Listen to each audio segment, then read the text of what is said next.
একটু জানিয়ে রাখি, দীর্ঘদিন আন্দোলনের পর আজকে বরিশাল বিশ্ববিদ্যালয়ের যে ভিসি ছিলেন তাকে অপসারণ করায় আনন্দ উল্লাসে মেতেছে বরিশাল বিশ্ববিদ্যালয়ের আন্দোলনরত শিক্ষার্থীরা। এবং এই মুহূর্তে বরিশাল বিশ্ববিদ্যালয় ক্যাম্পাসে আনন্দ মেতেছেন সব সাধারণ শিক্ষার্থীরা।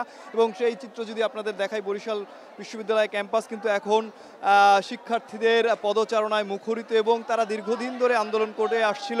এবং আরেকটু জানিয়ে রাখি যে তারা এই ভিসি অপসারণের দাবিতে গত 10 দিন ধরে নানা ধরনের অবস্থান কর্মসূচি, বিক্ষোভ সমাবেশ দিয়েছিল। সেই কর্মসূচি তারা কিন্তু সফল হয়েছে, সেই উল্লাসটাই তারা এখন এই মুহূর্তে করছেন। এবং আরও একটু জানিয়ে রাখি যে গত 1 মাস ধরে কিন্তু তারা নানা দাবিতে বরিশাল বিশ্ববিদ্যালয় ক্যাম্পাসে বিভিন্ন ধরনের কর্মসূচি পালন করছিল। সেই কর্মসূচির অংশ হিসাবেই কিন্তু তারা আজকে এই উল্লাসে মেতেছে। এবং এখানে একজন শিক্ষার্থীর সাথে কথা বলবো যিনি অতপ্রতভাবে এই আন্দোলনে যুক্ত ছিলেন।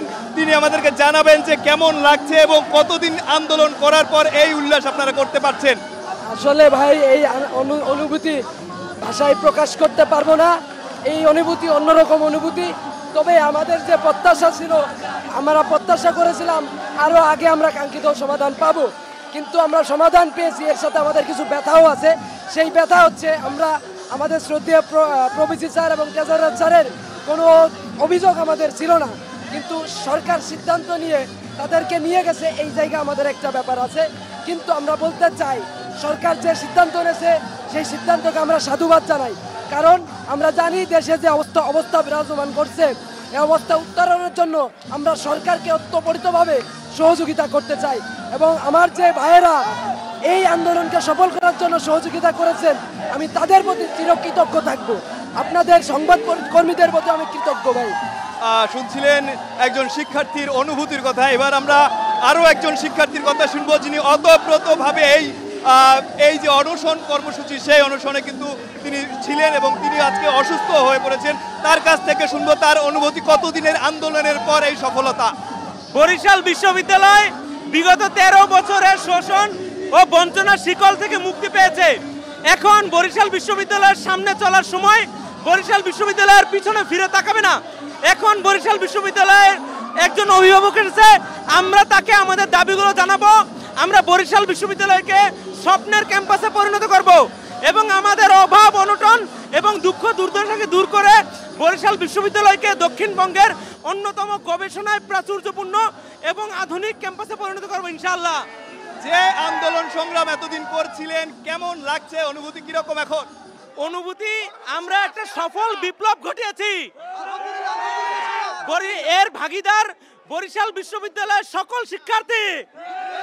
এবং আমরা বলতে চাই, আমরা যারা প্রাণ দেওয়ার জন্য প্রস্তুত ছিলাম, আমরাও আমাদের ক্যাম্পাসের কথা চিন্তা করেই এবং আমাদের শিক্ষার্থীদের ভাইদের কথা চিন্তা করেই প্রাণ দেওয়ার সিদ্ধান্ত নিয়েছি। এবং আমরা বলতে চাই, সামনের দিনে আমাদের ক্যাম্পাসের যত অবকাঠামোগত উন্নয়ন এইগুলোকে আগে নিশ্চিত করা হবে। এবং সে ব্যাপারে আমরা রাজনৈতিক মতাদর্শ নির্বিশেষে দল মত সবাই ঐক্যবদ্ধ আছি ইনশাআল্লাহ। আপনারা শুনছিলেন যে শিক্ষার্থীরা আসলে যে আন্দোলন করেছে পুরোটাই আসলে বিশ্ববিদ্যালয়ের উন্নয়নের জন্য, বিশ্ববিদ্যালয়ের অবকাঠামোগত উন্নয়ন সহ যে সমস্যাগুলো আছে সেই সমস্যাগুলো যাতে দ্রুত সমাধান হয়, সে কারণেই তারা কিন্তু এই ভিসি অপসারণের আন্দোলনে যোগদান করেছিলেন এবং অক্লান্ত আন্দোলন পরিশ্রম করেছিলেন। সেই আন্দোলন সংগ্রাম অবশেষে সফল হয়েছে। সেই সফল আনন্দই কিন্তু তারা এই মুহূর্তে উল্লাসের মাধ্যমে উপভোগ করছে এবং তারা ছড়িয়ে দিচ্ছে। এবং তারা আরও বলছেন এই মুহূর্তে যে তাদের যে আন্দোলনের প্রেক্ষাপট ছিল, যে আন্দোলনের মূল নীতি ছিল, সেই আন্দোলনের যে ধারাবাহিকতা সেটি যেন অব্যাহত থাকে এবং যারা এখানে এখন আসলে দায়িত্ব পাচ্ছেন তারা যেন বিশ্ববিদ্যালয়টিকে শিক্ষার একটি পরিবেশ সৃষ্টি করে। এবং আজকে এই মুহূর্তে আর একজন শিক্ষার্থীর সাথে কথা বলবো যিনি এই আন্দোলনেও জড়িত ছিলেন এবং টানা দেখেছি আমরা 1 মাস ধরে তিনি আন্দোলনের সাথে কথা বলেছেন। তার সাথে একটু কথা বলবো, কেমন লাগছে? আসলে আমাদের অনুভূতি আপনারা দেখতে পাচ্ছেন, এটা দৃশ্যমান যে স্বৈরাচারের পতনে, ফ্যাসিবাদের পতনে আমরা কতটা খুশি, কতটা আনন্দিত, এটা আমাদের বিশ্ববিদ্যালয়ের বর্তমান পরিস্থিতিতে আপনারা উপলব্ধি করতে পারছেন যে আমরা কিসের মধ্যে ছিলাম এবং কি থেকে মুক্তি পেয়ে কি উপলব্ধিতে আমরা এত আনন্দিত হচ্ছি, এভাবে উৎফুল্ল হচ্ছি। মানে এতদিন আমরা কিসের মধ্যে ছিলাম, যেভাবে আপনাদের কাছে 5ই আগস্টে সারা বাংলাদেশের মানুষ রাস্তায় নেমে আনন্দ করছিল, একইভাবে সারা বরিশাল বিশ্ববিদ্যালয় সহ বরিশাল বিশ্ববিদ্যালয় অঞ্চলের সকল মানুষ সেইভাবে আনন্দ পেরে পড়েছে আল্লাহর রহমতে। আলহামদুলিল্লাহ আমরা বিজয় অর্জন করেছি। আপনাদের সকলকে এখন টিভি সহ যত সাংবাদিকরা শুরু থেকে সেই 17 এপ্রিল থেকে আমাদের আন্দোলন চলছে, সেই শুরু থেকে আপনারা যারা আমাদের সাথে ছিলেন আপনাদের সকলকে ধন্যবাদ জানাই এবং আপনাদের প্রতি কৃতজ্ঞতা। আপনারা এভাবেই আমাদের বরিশাল বিশ্ববিদ্যালয়ের ন্যায়ের পক্ষে অন্যায়ের বিপক্ষে আমরা যখনই দাঁড়াবো আপনাদের সবাইকে আমরা পাশে পাবো বলে আমরা আশাবাদী ইনশাআল্লাহ। অনেক দিন আন্দোলন সংগ্রাম করলেন, অনেক আমরণ অনশন দেখেছি আমরা, আসলে কেমন লাগছে আজকের এই অনুভূতি এই সময়ে? আমরা ফ্যাসিবাদকে তাড়ানো ভাষায় করে যেমন অনুভব করছিলাম, আজকে মনে হচ্ছে আমি নিজের নামে 2টা মামলা, আমার মনে হচ্ছে যে আমি একটা বদ্ধ খাতা থেকে মুক্তি পেয়েছি এবং সকল শিক্ষার্থীরা এখানে দেখেন কিভাবে আনন্দ করতেছে।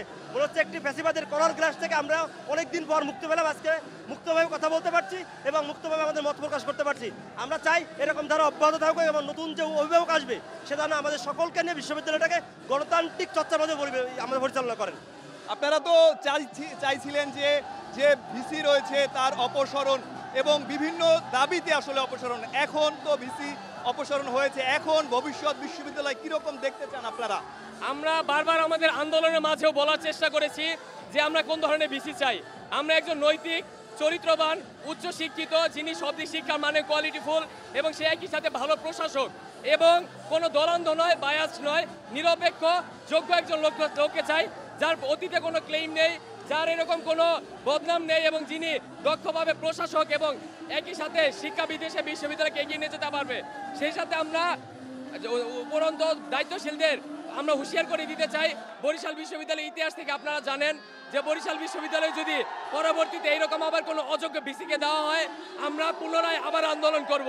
কারণ বরিশাল বিশ্ববিদ্যালয়ের ইতিহাস, আন্দোলন সংগ্রামের ইতিহাস, যদি আবার এই ভুল করে ইউজিসি পুনরায় এই পরিস্থিতি খারাপ হবে। আর যদি যোগ্য এবং যোগ্য সুযোগ্য একজন ভিসি আমরা পাই, বরিশাল বিশ্ববিদ্যালয়কে কিভাবে তার কাঙ্ক্ষিত লক্ষ্যে উচ্চ পর্যায়ে নিয়ে যেতে হয় সেটা আমরা আমাদের দায়িত্ব নিয়েই করব। আপনারা শুনছিলেন যে এতক্ষণ শিক্ষার্থীদের আলোচনা উল্লাস, তারা 1 মাস ধরে নানা দাবিতে আন্দোলন করে আসছিল এবং আসলে সেই উল্লাসের পর তারা কিন্তু এই উল্লাসটি করছে। আসলে এই মুহূর্তে আমরা আরেকজনের সাথে কথা বলবো, সেও একজন শিক্ষার্থী। কেমন লাগছে? ভাই আমাদের অনুভূতি ভাই আমরা বুঝে বোঝাতে পারবো না ভাই। আমরা চাই আমাদের যাতে আর কখনো আমরা যে ভিসি আসবে আমাদের কখনো যাতে পড়াশোনা বাদ দিয়ে এই আমাদের ধরনের আন্দোলন করতে না হয়। আমরা আমাদের ভিসির কাছে গবেষণা নির্ভর একজন ভালো একজনই চাই, যাকে কখনোই যার জন্য কখনো আমাদের নতুন করে আন্দোলন করতে হবে না, যে আর কাছে আমাদের যেতে হবে না, যে আমাদের কাছে আসবে এবং আমাদের দাবিগুলো জানতে হবে। আপনারা শুনছিলেন আসলে উল্লাস কিরকম ভাবে শিক্ষার্থীরা উল্লাস করছে এবং আরেকজন শিক্ষার্থীর সাথে আমরা কথা বলবো এই মুহূর্তে, যে আসলে এই আন্দোলন সংগ্রামের সেই শুরু থেকে আন্দোলন সংগ্রাম করছে, অবস্থান কর্মসূচি কাজ করছে। কেমন লাগছে আজকের এই অনুভূতি? কি মনে করছেন কিরকম আগাতে পারবে এই বিশ্ববিদ্যালয়? আসলে এতদিন তো গণতান্ত্রিক একটা পরিবেশই অনিশ্চিত ছিল, প্রচন্ড রকম আশা জাগছে, প্রত্যাশা জাগছে যে এখন একটা গণতান্ত্রিক পরিবেশ নিশ্চিত হওয়ার একটা সুযোগ এসেছে এবং প্রত্যাশা রাখছি যা হবে ভালোই হবে। এবং এই যে এই আনন্দে বিজয় মিছিলে অংশগ্রহণ করতে পেরে এবং একজন আন্দোলনরত শিক্ষার্থী হিসেবে নিজেকে খুবই ভালো লাগছে। আপনাকে দেখেছিলাম অবস্থান কর্মসূচি, বিক্ষোভ মিছিল সব জায়গায় অংশগ্রহণ করতে, আসলে অনুভূতিটা কিরকম বিশ্ববিদ্যালয় চাচ্ছেন? আসলে এক কথা অনুভূতি অসাধারণ, কারণ যখন আপনি স্বৈরাচারের পতন নিজের চোখে দেখতে পারবেন তখন আপনার অনুভূতি আসলে অসাধারণ হবে। এখন আমরা এমন একটি বিশ্ববিদ্যালয় চাচ্ছি যেই বিশ্ববিদ্যালয় উপাচার্য শিক্ষার্থী বান্ধব হবে এবং শিক্ষার্থীর প্রত্যেকটা কথা যে পাবে। আমাদের একটা স্লোগান ছিল, যেই ভিসিকে পাই না সেই ভিসিকে চাই না। আমাদের এখন একটাই স্লোগান থাকবে, যেই ভিসিকে সর্বক্ষণ আমাদের জন্য পাবো সেই ভিসিকেই আমরা চাইবো। সর্বোপরি আমরা একটা গণতান্ত্রিক একটি বিশ্ববিদ্যালয় স্বপ্ন দেখি এবং আমরা চাই যে এই বিশ্ববিদ্যালয় সকলের সমান অধিকার, শিক্ষক, কর্মকর্তা, কর্মচারী, শিক্ষার্থী সবার গণতন্ত্রের সমান অধিকার নিশ্চিত হোক। ধন্যবাদ। আপনারা শিক্ষার্থীদের অনুভূতি শুনছিলেন, আমরা আরো 2-1 কথা শুনে আসি। কেমন লাগছে? সবাইকে ঈদ মুবারক। লেডি ফেরাউন শেখ হাসিনার যখন দিল্লিতে চলে যায় তখন আর লেডি ফেরাউন ফেসিবাদ কায়েম করতে এই বরিশাল বিশ্ববিদ্যালয় আছে। আপনারা জানেন বরিশাল বিশ্ববিদ্যালয় বাংলাদেশের স্বাধীনতা 2.0 প্রথম বিজয় অর্জনকারী বিশ্ববিদ্যালয় হচ্ছে বরিশাল বিশ্ববিদ্যালয়। তখন এই বরিশাল বিশ্ববিদ্যালয় আবার আধিপত্যবাদ বিস্তার করার জন্য ডক্টর সুশীলা ম্যামের মতো জঘন্য নারী এখানে কি আচ্ছা, শুনছিলেন একজন শিক্ষার্থীর কথা। অনশনে ছিল এরকম একজন শিক্ষার্থীর সাথে আমরা একটু কথা বলবো। ছোট্ট করে একটু বলবেন যে কিরকম লাগছে, অনশনের অনুভূতি আসলে অনেক কষ্টদায়ক ছিল, তারপরে এই আনন্দ কেমন লাগছে? আমাদের কাছে দ্বিতীয় বিজয় এটাই 24-এর দ্বিতীয় বিজয়, আমাদের যে আমাদের জীবনের বিনিময়ে বিজয় অর্জন। আমরা শেষ পর্যন্ত আমরা এই বিজয় ছাড়া আমরা মাঠ থেকে উঠতাম না, সেই বিজয় থেকে আমাদের এর থেকে আনন্দ কি হতে পারে? শুনছিলেন শিক্ষার্থীদের কথা, তারা আসলে নেচে গিয়ে এখন কিন্তু সেই বিজয় উল্লাসে মেতেছেন এবং যে আনন্দ সেটি কিন্তু ভাগাভাগি করে নিচ্ছেন সকল শিক্ষার্থীদের সাথে এবং পুরো ক্যাম্পাস জুড়েই কিন্তু এই আনন্দ উল্লাসে মেতে উঠেছে শিক্ষার্থীরা, শিক্ষকরা, কর্মকর্তা এবং কর্মচারীরা। এবং তাদের একটাই দাবি, তারা যে উদ্দেশ্যে এই আন্দোলন সংগ্রাম করেছে, আগামী যে নতুন ভিসি আসছেন সে যাতে এই আন্দোলন সংগ্রামের যে দাবিগুলো রয়েছে সেগুলো বাস্তবায়ন করেন এবং আগামীর যে বরিশাল বিশ্ববিদ্যালয়ের যে অবকাঠামোগত উন্নয়ন সহ অন্যান্য উন্নয়ন সেগুলোতে কাজ করবে, এমনটাই তারা প্রত্যাশা করছেন নতুন ভিসির কাছে। এবং আরেকটু জানিয়ে রাখি যে এই মুহূর্তে দেখছেন যে তারা আসলে কিভাবে উল্লাস করছে, নেচে গিয়ে উল্লাস করছে এবং উল্লাসের মাত্রা আসলে অনেকটাই বেশি, কেননা দীর্ঘ 1 মাস ধরে তারা কিন্তু বিভিন্ন দাবিতে আন্দোলন করেছে এবং তারপরে কিন্তু তারা এই যে আজকের এই আনন্দ সেটি কিন্তু উদযাপন করছে। তো বরিশাল থেকে এই ছিল আমার কাছে সর্বশেষ।